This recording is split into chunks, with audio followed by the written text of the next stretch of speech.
Hello everyone, my name is Freelin Cervantes Basay, your presenter, and I'm here to talk about a fascinating oil-producing crop, the African oil palm. So we will start by looking at the oil palm industry in the Philippines, then we'll take a closer look at the plant itself, from its history to its anatomy. We'll also cover how to grow it, manage it, and even how to process it into the oil we use in so many things. The African oil palm industry in the Philippines is on the rise, offering exciting opportunities for economic growth and development in rural communities. However, this growth comes with important considerations for environmental sustainability, social equity, and effective regulation.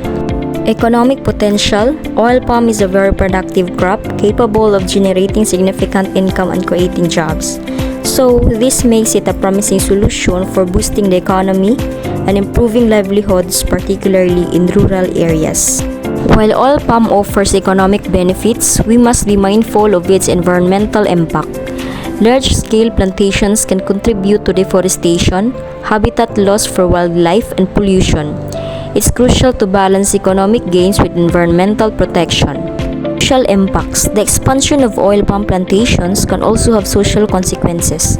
Land grabbing, displacement of indigenous communities, and unfair labor practices are issues that need to be addressed to ensure ethical and responsible development. Lastly, the government policies. The Philippine government sees oil palm as a way to combat poverty and improve food security. However, effective regulations and monitoring are essential to ensure sustainable development and prevent negative impacts on the environment and communities. The African oil palm has been a part of the Philippine landscape for over a century. It was first introduced to the Philippines in the early 20th century. And for a long time, it was just a small-scale crop, mainly grown by farmers for their own use. People used the oil for cooking and other household purposes. But things changed in recent decades. The demand for palm oil has skyrocketed around the world, and this has led to a massive expansion of oil palm plantations in the Philippines. Plant morphology of African oil palm. So when we say plant morphology, it focuses the external form and structure of a plant. So for example, the shape and size of leaves, the arrangement of leaves on a stem, the type of flowers, and also the shape and size of fruits. African oil palm has a single, upright trunk that can grow quite tall, reaching up to 30 meters in the wild. In plantations, they're typically around 10 to 15 meters. The trunk is thick and covered in the remains of old leaf bases, giving it a rough texture. Leaves. The oil palm has large, feathery leaves that can be 5 to 8 meters long. They're arranged in a spiral pattern and have spiky edges near the base. The leaves are a vibrant green and hang downwards, creating a lush canopy. Flowers. The oil palm is unique because it has both male and female flowers on the same tree. These flowers grow in separate clusters, with the male flowers having spiky tips and the female flowers on long stalks. Fruits. The oil palm produces large bunches of fruits, each containing hundreds of individual fruits. These fruits look a bit like plums and have a smooth, shiny skin. The fleshy part inside, called the mesocarp, is packed with oil, and within the fruit is a hard nut containing the kernel, which also contains oil. So let's proceed the plant anatomy of African oil palm. Plant anatomy focuses the internal structure of a plant on how its tissues and cells are organized. So for example, the arrangement of vascular tissues in the stem, the structure of roots, the layers of cells and leaves, and also the structure of flowers. The African oil palm has a complex internal structure that allows it to thrive in its tropical environment. The roots. The oil palm has a strong root system that acts like an anchor, holding the tree firmly in the ground. The main roots go deep into the soil, while smaller roots spread out horizontally, allowing the plant to absorb water and nutrients from a wide area. Stem. The stem is made up of central core of cells, surrounded by a network of vascular tissue. This vascular tissue is like a transportation system, carrying water and nutrients throughout the plant from the roots to the leaves and fruits. The leaves are composed of a central mildew with leaflets arranged in rows on either side. These leaflets are long, thin, and a vibrant green color. They are responsible for photosynthesis, the process that allows the plant to convert sunlight into energy. Flowers. The oil palm's flowers are small and not very noticeable. They have 3 sepals and 3 petals. The male flowers produce pollen, which is needed for fertilization, while the female flowers produce ovules, which will develop into seeds. Fruits. The oil palm's fruits are made up of 3 layers. The outer layer is the exocarp, which is the smooth, shiny skin. The middle layer, called the mesocarp, is the fleshy part that contains the oil-rich pulp. The inner layer, the endocarp, is a hard nut that encloses the kernel, which also contains oil. Let's proceed to the soil requirements. The African oil palm thrives in specific soil conditions, which are crucial for its healthy growth and high yield. Soil type. Oil palms prefer deep, well-drained soils that are a bit loose and rich in organic matter like compost. While they can adapt to different soil types, they do best in soils that allow air to circulate and retain moisture. pH. The ideal pH for oil palms is slightly acidic to neutral, somewhere between 6.5 and 7.5. They can tolerate a bit of alkalinity, but extremely acidic soils can hinder their growth. Soil fertility. Fertile soils are essential for oil palms to thrive. They need a good supply of organic matter, which is like food for the soil. Regular fertilization is important to replenish nutrients, especially nitrogen, phosphorus, potassium, which are key for strong growth and fruit production. Climatic requirements. The African oil palm is a tropical plant that loves warm, humid conditions. Temperature. It thrives best in temperatures between 22 to 33 degrees Celsius or 72 to 91 degrees Fahrenheit. If it gets too cold, especially with frost, the plant can suffer serious damage or even die. Rainfall. This palm flourishes in areas with plenty of rain, ideally receiving 2,500 to 4,000 millimeters or 98 to 157 inches of rainfall each year. It's important that the rain is evenly spread throughout the year to keep the soil consistently moist. Sunlight. For the best growth and fruit production, the oil palm needs full sun, requiring at least 5 to 6 hours of direct sunlight each day. Humidity. High humidity levels around 80% are also beneficial, helping the palm to grow strong and healthy. Recommended varieties and their characteristics. Several varieties of African oil palm are cultivated in the Philippines, each with specific characteristics in terms of yield, oil content, and disease resistance. Popular varieties. Tenera. This is the most popular variety due to its high yield. Tenera has a great balance between oil content and kernel percentage, making it a favorite among farmers for producing both palm oil and palm kernel oil. Dura.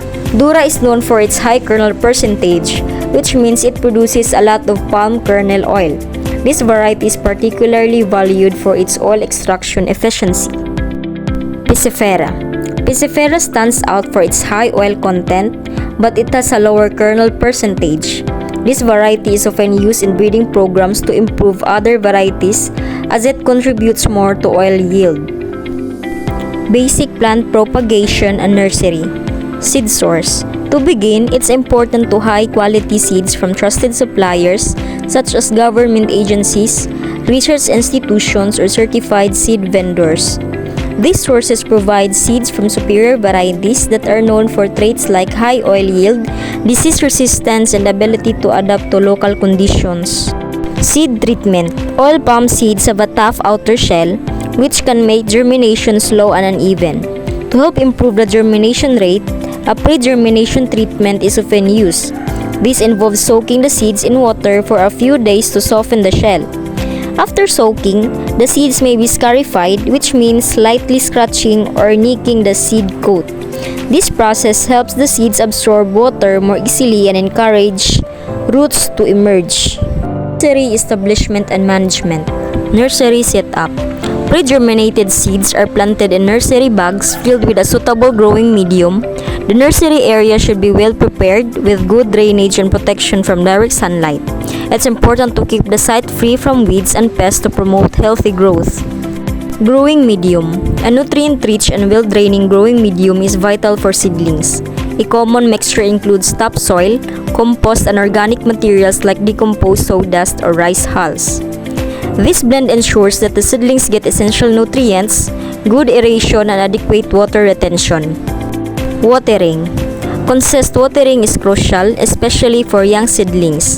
They typically need to be watered daily, while older seedlings may require watering every other day or less frequently. It's important to avoid overwatering as it can lead to root rot.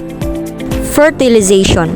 To help seedlings grow strong, it's important to apply a balanced fertilizer that includes nitrogen, phosphorus, and potassium. This usually starts around 3 months after planting. The type and amount of fertilizer depend on how old the seedlings are and the nutrients in the soil. Weed control. Weeds can compete with seedlings for essential resources like nutrients, water, and sunlight. Regular weeding is necessary to keep the seedlings healthy. While hand weeding is common, some nurseries may also use herbicides carefully to avoid harming the seedlings. Pests and disease management. Pests and diseases can harm seedlings, so it's crucial to take preventive steps. Using disease-free seeds, practicing good hygiene, and keeping an eye out for pests are essential. If any issues arise, it's important to act quickly with the right control measures. Transplanting to the field. Timing. The best time to transplant is at the start of the rainy season, typically between March and June. This allows seedlings to establish themselves before the dry season hits, reducing the risk of water stress and mortality. Field preparation. Before transplanting, the field needs to be well prepared. This includes clearing the land, plowing, harrowing the soil, and marking out planting holes that are slightly larger than the nursery bags to protect the roots. Transplanting technique. When transplanting, care should be taken to gently remove the seedlings from their nursery bags while keeping the root ball intact. The seedlings should be placed in the holes so that the soil level matches of the nursery bag. Planting too deep or low shallow can hinder their survival. Land preparation. First, the area needs to be cleared of vegetation and the soil tilled to make it suitable for planting. Good drainage is essential to prevent waterlogging, and roads are often constructed to facilitate access to the plantation. Layout. The planting is typically arranged in a triangular layout, with each plant space 9 by 9 by 9 meters apart. This spacing helps maximize the density of the palms while allowing enough room for growth. Planting. The best time to plant is during the rainy season. Seedlings that are 10 to 14 months old are used, and they need to be carefully placed in properly prepared holes to enhance their chances of survival. Fertilizer and nutrient management. Nutrient requirements. The key nutrients needed are nitrogen, phosphorus, and potassium. Soil testing. Conducting soil tests helps determine the nutrient levels and pH, allowing for more effective fertilization strategies tailored to specific needs. Fertilizer types. Using balanced fertilizers like NPK ensures that essential nutrients are available at different growth stages. Application schedule. Fertilizers should be applied during crucial times such as before planting, during flowering, and while fruiting. Method of application. Various methods can be used, including broadcasting, ring application, or foliar sprays to enhance nutrient uptake. Organic amendments. Adding organic materials like compost or manure can improve soil fertility and structure. Monitoring. Regularly checking on plant health and soil nutrient levels is important to adjust fertilization practices as needed. Specialized production management. Integrated pest management. This approach combines biological, cultural, and chemical methods to control pests and diseases while minimizing environmental impact. Fertilizer management. Applying balanced fertilizers tailored to the specific nutrient needs of the oil palm throughout its growth stages helps optimize both yield and quality. Harvesting techniques. Using efficient harvesting methods, whether manual or mechanical, ensures that yields are maximized and fruit damage is minimized. Post-harvest processing. After harvesting, it's crucial to efficiently extract oil and kernel from the fruits to ensure high-quality oil production. Pruning and weeding. Regular pruning of the palms helps maintain optimal growth, while effective weeding reduces competition for resources. Intercropping. Integrating other crops with oil palm promotes biodiversity, reduces pest pressure, and enhances soil fertility. Pest and disease management. Integrated pest management or IPM for African oil palm involves a comprehensive strategy to reduce the impact of pests and diseases using various methods. Common pests. Red palm weevil. This pest attacks the trunk of the palm, causing significant damage and potentially leading to the plant's death. Oil palm weevil. This weevil acts as a natural predator of the red palm weevil and is utilized for biological control. Common diseases. Basal stem rot, a fungal disease that causes decay of the roots and stem. Fusarium wilt or Fusarium oxysporum, another fungal disease that affects the vascular system, resulting in wilting and eventual death of the plant. Management strategies. Cultural practices. Implementing good sanitation, proper drainage, and appropriate fertilization can help reduce susceptibility to pests and diseases. Biological control. Utilizing natural predators or parasites to keep pest populations in check. Chemical control. Applying pesticides or fungicides when necessary, but with care to limit environmental harm. Monitoring and early detection. Regular inspections allow for early identification of pest or disease problems, enabling timely intervention. Harvesting. Harvesting oil palm fruit involves a few important steps. Fruit ripeness. Oil palm fruit bunches are ready to be harvested when they turn a bright red-orange color, indicating that they are ripe. This typically happens around 3 years after planting and can continue for up to 25 years. Harvesting methods. Manual harvesting. Traditionally, workers climb the palm and use tools like a chisel or long sickle to cut the fruit bunches, which are then lowered to the ground. While this method is common, it can be labor-intensive and possess safety risk. Mechanical harvesting. Increasingly, farms are adopting mechanized harvesting methods that use specialized equipment to efficiently cut and gather the fruit bunches. This method is more efficient, though it requires a significant investment in equipment. Transportation. Once harvested, the fruit bunches are transported to processing mills using trucks or other vehicles for further processing into palm oil. Post-production. In post-production, the processing of fresh fruit bunches, or the FFB, from oil palms involves several key steps to extract oil and kernels. Fruit processing. First is the sterilization. The first step is to sterilize the FFB using hot water or stem. This process deactivates enzyme that could degrade the quality of the oil. Next, the thresher. The fruit is separated from the bunch using a thresher, which efficiently removes the individual fruit from the stalks. Digester. The separated fruit is then crushed and digested to break down the pulp and facilitate the separation of oil from the solid components. Pressing. Finally, the pulp undergoes pressing to extract any remaining oil, ensuring maximum yield. After extracting crude palm oil, or the CPO, from the fruit, it undergoes a refining process to enhance its quality and remove impurities. Oil refining. First is the filtering. This initial step involves removing solid particles and other impurities from the crude oil to ensure a cleaner product. Bleaching. The oil is then bleached to eliminate pigments, which improves its color and makes it more visually appealing. The last one is the deodorizing. Finally, the oil is deodorized to remove any volatile compounds that can cause unpleasant odors, resulting in a more neutral and appealing oil. After the fruit is processed, the palm kernels are separated and undergo several steps to extract palm kernel oil. Kernel processing. Drying. The first step is to dry the kernels to reduce their moisture content. This is important because lower moisture levels facilitate more efficient oil extraction. Cracking. Next, the hard shell of the kernel is cracked open. This step is essential for accessing the oil-rich inner part of the kernel. Pressing.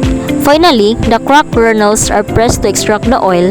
This process yields palm kernel oil, which is distinct to palm oil and has its own unique properties. Quotes for today: the palm oil industry has the potential to be a driver of economic growth, but it must be managed responsibly to protect our forests and biodiversity. This quote really sums up the importance of managing the oil palm industry responsibly. We need to make sure it benefits our economy, but we also need to protect our environment and our people. Thank you for listening, and I hope you learned something new about the African oil palm. Bye-bye!